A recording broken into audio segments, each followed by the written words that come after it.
মাথায় কাপড় দিয়ে রান্না না করলে নাকি শয়তান পেশাব করে, খাবারে বরকত হয় না, এই কথা কতটুকু সত্য? জীবিকা নির্বাহের টেনশন এখনকার যুবকদের নিত্যদিনে ঘটনায় পারে। কিছু বলুন, সংসার সবসময় সুখ অসুখ বিপদ আপদ লেগেই থাকে, এ থেকে মুক্তির উপায় কি? মোবাইল আসক্তি থেকে বাঁচার উপায় কি? আমি গর্ভবতী, আমি খুব খারাপ স্বপ্ন দেখি, এতে কি আমার গর্ভের সন্তানের ক্ষতি হবে? হিংসা ও অহংকার থেকে বেঁচে থাকার উপায় কি? আল্লাহই তো মানুষের মন ভরাতে পারে না, মানুষ কিভাবে মানুষের মন ভরাতে পারবে?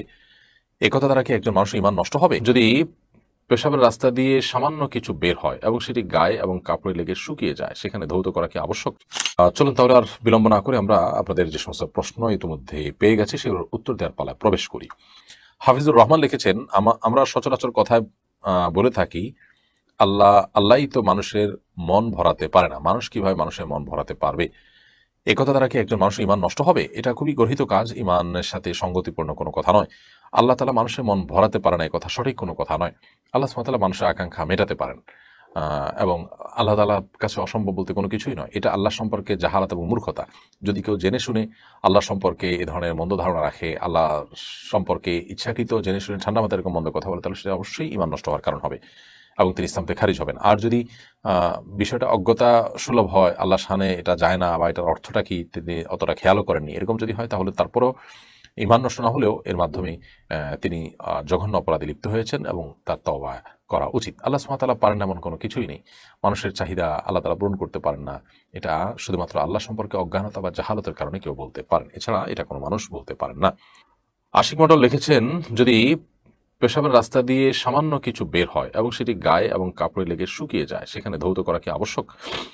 পেশাবের রাস্তা দিয়ে যদি আহ, পেশাবের সামান্য ছিটা বা অন্য কোনো কিছু বের হয় এবং গায়ে এবং কাপড়ে লেগে যায়, তাহলে যে জায়গা লেগেছে সেটি পবিত্র করতে হবে। আর যদি লাগার যাওয়ার পর সেটা শুকিয়ে যায়, তাহলে তারপরও যে জায়গা লেগেছে আমি যদি এটা চিহ্নিত করতে পারি, জায়গাকে ধুয়ে ফেলবো। আর যদি চিহ্নিত করা না যায়, হারিয়ে যায়, তাহলে সেটা পরিমাণে যদি অনেক কম হয়, না ধুলেও চলবে, নামাজ পড়া যাবে। আর যদি পরিমাণে বেশি হয়, তাহলে সেটি ধোয়া দরকার, ধুতে হবে।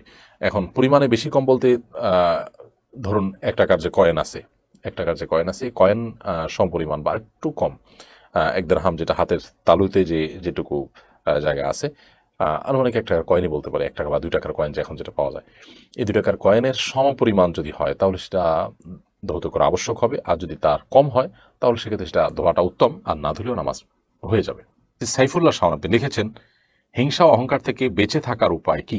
হিংসা এবং অহংকার এই দুটি কিন্তু খুবই ভয়াবহ অপরাধ এবং কবিরা গুনাহ। সৃষ্টি জগতের প্রথম অপরাধ যেটি সংগঠিত হয়েছে সেটি হলো যে হিংসা, এরপরে অহংকার। ইবলিস আদম আলাইহিসসালামের শ্রেষ্ঠতা এবং মর্যাদা দেখে হিংসা করেছে এবং অহংকার করেছে। এজন্য হিংসা এবং অহংকার ইবলিসকে ইবলিসে পরিণত করেছে। এজন্য এগুলো থেকে বেঁচে থাকতে হবে। হিংসা বলা হয় কারোর কল্যাণ দেখার পর নিজের মধ্যে খারাপ লাগা কাজ করা, কিংবা কারোর কল্যাণ দেখার পর সেটাকে হিংসা করা, তার থেকে সে কল্যাণটা দূরীভূত হয়ে যাওয়ার কামনা করা, এটাই হিংসা। আর অহংকার হলো অন্য তুলনায় নিজেকে শ্রেষ্ঠ মনে করা, অন্যদেরকে তুচ্ছ মনে করা, এগুলো হলো অহংকার। তো হিংসা এবং অহংকার এগুলোর থেকে বাঁচার জন্য, বিশেষ করে হিংসা থেকে বাঁচার জন্য, যার প্রতি হিংসা হয় তার জন্য আরো বেশি বেশি করে দোয়া করতে হবে, তার কল্যাণ কামনা করতে হবে। যত বেশি তার কল্যাণ কামনা করবেন, তার জন্য দোয়া করবেন, তত বেশি তার প্রতি যে হিংসা আছে সেটা তত দ্রুততার সাথে দূর হয়ে যাবে। বিধায় আহ, কারোর প্রতি হিংসা হলে আরো বেশি বেশি করে তার কল্যাণ কামনা করা উচিত, নিজের ইচ্ছার বিরুদ্ধে তার জন্য দোয়া করা উচিত। এর মাধ্যমে আশা করা যায় ইনশা আল্লাহ বিইذনিল্লাহ নিজের মনের মধ্যে থাকার হিংসা দূর হয়ে যাবে। এর পাশাপাশি অহংকার থেকে বাঁচার জন্য কোনো ব্যক্তিকে তাচ্ছিল্য না করা এবং সত্য জানার পর সেটাকে স্বীকার করতে কার্পণ্য না করা, এগুলোর কসরত করা উচিত। এবং আল্লাহ তাআলার কাছে দোয়া করা যেতে পারে, আল্লাহুম্মা জাআলনি ফি আইনি সগীরা ওয়া ফি আ'য়ুনিন নাসি কাবীরা। হে আল্লাহ, আপনি আমাকে আমার নিজের চোখে নিজের চোখে আপনি আমাকে ছোট করে দিন এবং অন্যদের চোখে আমাকে আপনি বড় করে দিন। এই মর্মে আল্লাহ সুবহানাহু ওয়া তাআলার কাছে দোয়া করা যেতে পারে। ইনশাআল্লাহ এর মাধ্যমে আশা করা যায় আল্লাহ তাআলা আমাদেরকে বিনয়ী হওয়ার তৌফিক দেবেন এবং অহংকার থেকে মুক্তি দান করুন। আনোয়েড ড্রাইভিং বোর্ড এআইডি থেকে আপনি লিখেছেন, আমি গর্ভবতী, আমি খুব খারাপ স্বপ্ন দেখি, এতে কি আমার গর্ভের সন্তানের ক্ষতি হবে?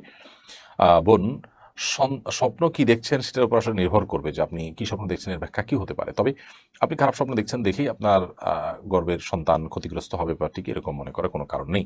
অনেক সময় এই জাতীয় স্বপ্ন শয়তান দেখিয়ে থাকে মানুষকে শুধুমাত্র পেরেশান করবার জন্য, অর্থহীন স্বপ্ন হয়ে থাকে। তো আপনার স্বপ্নটা আসলে কি ধরনের এবং কোনো ইন্ডিকেট করছে কিনা, কি ইন্ডিকেট করছে, যেটা ইন্ডিকেট করছে সেটা হওয়ার সম্ভাবনা আছে, তারপরে এগুলোকে হলফ করে করার বলার কিছু নেই। আপনি আল্লাহর কাছে পানা চাইবেন যে আল্লাহ এই স্বপ্নের কোনো অনিষ্ট বা ক্ষতির আশঙ্কা থাকলে আপনি সেখান থেকে আমাকে রক্ষা করেন, বাস সেটুকু ইনশাআল্লাহ আপনার জন্য যথেষ্ট। এমনি টিপু সুলতান আপনি লিখেছেন, সংসার সবসময় সুখ অসুখ বিপদ আপদ লেগেই থাকে, এ থেকে মুক্তির উপায় কি? সংসারে বিপদ আপদ লেগে থাকলে সেখান থেকে মুক্তি লাভের জন্য কখনো কখনো ঘর পরিবর্তন করলে, বাসা পরিবর্তন করলে আল্লাহ সুবহানাহু ওয়া তাআলা হেফাজত করেন। আর এমনিতে সবাই আল্লাহর কাছে তওবা করবেন, ইস্তেগফার করবেন, কোনো গুনাহের সাথে সম্পর্ক থাকলে সেখান থেকে বেরিয়ে আসার চেষ্টা করবেন। আজিজুল হক লিখেছেন, মোবাইল আসক্তি থেকে বাঁচার উপায় কি? মোবাইল আসক্তি থেকে বাঁচার উপায় হলো এটি যদি কেউ কোনোভাবে নিয়ন্ত্রণ করতে না পারেন, প্রয়োজন তিনি বাটন ফোনে চলে যাবেন এবং একটু কষ্ট হলেও নিজের বিরুদ্ধে নিজে অপারেশন করার চেষ্টা করবেন। অর্থাৎ আহ, আপনি কোনোভাবে যখন দেখবেন যে মোবাইল থেকে বাঁচতে পারছেন না, তাহলে কমপক্ষে যেই সেটটা স্মার্টফোন আছে, এই স্মার্টফোনের সেটটা আপনি বিক্রি করে দিয়ে বা এটা কাউকে দিয়ে বা এটা থেকে বেরিয়ে আসে আপনি সাধারণ বাটন ফোনে চলে যাবেন। একটু কিছু সময় কষ্ট করে যদি এটা করতে পারেন, তাহলে সেক্ষেত্রে মোবাইলের আসক্তির যে অভ্যাস হয়ে গেছে সেটা থেকে বেরিয়ে আসা অনেকখানি সম্ভবপর হয়। আবার কোনো কোনো অ্যাপস আছে যে অ্যাপসগুলোর মাধ্যমে নির্দিষ্ট সময় সোশ্যাল মিডিয়াতে ব্রাউজ করার পর সেটা বন্ধ হয়ে যাবে, এরপরে বিভিন্নভাবে সেটা খুলতে অনেক কষ্ট করতে হবে, বেগ পেতে হবে। এগুলোর মাধ্যমে কিছুটা নিয়ন্ত্রণ করা যায় এবং চাইলে সকাল দুপুর রাত ৩ টাইমে নির্দিষ্ট কিছু সময় ফিক্স করে ওই সময়টাতে শুধুমাত্র মোবাইল খুলে অ্যাপ আপনি ব্রাউজ করবেন, এরপর সেখানে অটোমেটিক ওই অ্যাপসের কারণে লক হয়ে যাবে। এরকম সিস্টেম করলে কিছুটা সম্ভব হয় নিয়ন্ত্রণ করা। আবার অনেকের জন্য দেখা যায় যে মোবাইলের যে অ্যাপ, সোশ্যাল মিডিয়ার যে অ্যাপগুলো আছে সেগুলো ডিলিট করে ফেললে, সেগুলোকে আনইনস্টল করে ফেললে তার জন্য বাঁচাটা সহজ হয়। সেটাও আরেকটা পদ্ধতি। সেক্ষেত্রে তা সোশ্যাল মিডিয়ার কোনো কাজ থাকলে এটা কম্পিউটার, ল্যাপটপ ইত্যাদিতে সারবেন, কারণ সেখানে আসলে খুব বেশি সময় নষ্ট করার সুযোগ থাকে না, মোবাইলে যতটা থাকে।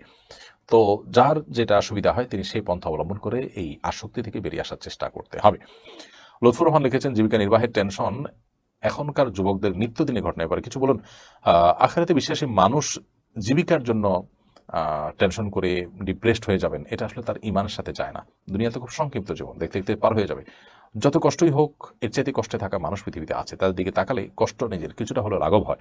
বিধায় যান বাঁচাবার মতো আপনার রিজিক বা জীবিকা এটুকু সংগ্রহ করা আসলে খুব কঠিন কোনো কাজ নয়। হ্যাঁ, সামাজিক মর্যাদা, সামাজিক অবস্থান, অন্য ১০ জনের সাথে তাল মিলিয়ে থাকা, এটা অনেক সময় কষ্টকর হয়ে যায়। তো আমাদের দৃষ্টিভঙ্গিটা যদি আমরা পাল্টাতে পারি, তাহলে অনেক ক্ষেত্রে আমাদের দুঃখ দুর্দশা কাটানো সম্ভবপর হবে। ইলহাম আলম আপনি লিখেছেন, মাথায় কাপড় দিয়ে রান্না না করলে নাকি শয়তান পেশাব করে, খাবারে বরকত হয় না, কথা কতটুকু সত্য? সম্পূর্ণ ভিত্তিহীন এবং মনগড়া কথা, কুসংস্কারের জন্য কথা। আমাদের দেশে মা বোনদের উপর বিশেষ করে যত রকমের ফতোয়া আছে, ভুল ফতোয়া আছে, এগুলোর প্রয়োগ সবচেয়ে বেশি হয়ে থাকে। এটি তারই একটি। রান্না করার সাথে মাথায় কাপড় দেওয়ার আসলে কোনো সম্পর্ক নেই। আপনি হালাল খাবার রান্না করছেন আপনার ঘরোয়া পরিবেশে, সেখানে আপনার মাহরামরাই আছেন, শুধুমাত্র গায়ে মাহরাম কেউ নাই, তাহলে সেক্ষেত্রে মাথায় কাপড় দিয়ে রান্না করতে হবে, এটা মোটেই জরুরি কোনো কাজ নয়। এমনকি ঘরোয়া কাজ, গৃহস্থলী কাজ করার সময় মাথায় কাপড় দিয়েই থাকতে হবে মহিলাদের, এমন কোনো বাধ্যবাধকতা নেই। এগুলো একেবারেই আমাদের মন গড়া কথা।